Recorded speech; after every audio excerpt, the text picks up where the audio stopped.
Online काम सांगणे बंद करा. ऑनलाईन काम सांगणे बंद करा. ऑनलाईन काम सांगणे बंद करा. विना मोबदला काम सांगणे बंद करा. आयटक संघटनेचा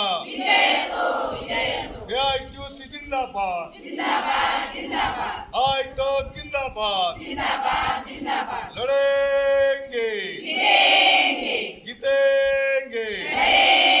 लढेंगे. इन्कलाब जिंदाबाद. इन्कलाब जिंदाबाद. महाराष्ट्र जलसुरक्षा विधेयक रद्द झालाच पाहिजे. 4 संहिता रद्द झाल्याच पाहिजे. अशा घरगुतीकांना किमान वेतन लागू झालाच पाहिजे. शासकीय कर्मचाऱ्यांचा दर्जा मिळालाच पाहिजे. इन्कलाब जिंदाबाद.